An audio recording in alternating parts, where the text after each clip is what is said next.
জীবনে প্রথম গ্র্যান্ড মাস্টারে উঠলাম। সবাই দেখো প্রথম রাউন্ড, তো দ্বিতীয় রাউন্ডে আমরা একটা হেডশট মেরে একটা এনিমিকে চান্দা দেশে পাঠিয়ে দিলাম। পরে পরের রাউন্ডে এই রাউন্ডে একটা গ্রেনেড মারলাম আর এনিমিটা হয়েছিল আর নক।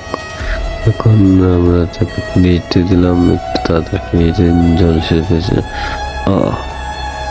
আমরা কি এখন এই ম্যাচটা ভুইয়া করতে পারবো? প্রথম এই রাউন্ডটাতে হারিয়ে গেলাম, এখন এই রাউন্ডে আমরা একটা গোল মেরে নিলাম। এখন আর আবার পাঠিয়ে দেবো জনদের দেশে, ফিনিশ দিয়ে তাড়াতাড়ি করে, কারণ আবার রিভাইভ দিয়ে দিতে পারে।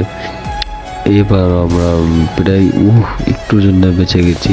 তো নিমিত্তে কভার নিয়ে নিই, একটা কোলাল নিই, মেডিকেট দেখো। এইবার আমরা মরে গেলাম তোমাদের একটা মেডিকেটের কারণে। তো দেখা যাক আমরা এখান থেকে আমি টেনে দিলাম, কারণ আমার ভুইয়া চলে এসেছিল, কারণ এই দেখো ভুইয়া। তো দেখো আমার এখন আমি এই জীবনে ফার্স্ট গ্র্যান্ড মাস্টার উঠলাম। দেখো ও আল্লাহ গো, আমি অনেক স্বপ্ন ছিল যে আমি একটা গ্র্যান্ড মাস্টার উঠবো। তো আমার স্বপ্ন পূরণ হয়ে গেল। তো সবাই ভালো থাকবে, আল্লাহ হাফেজ।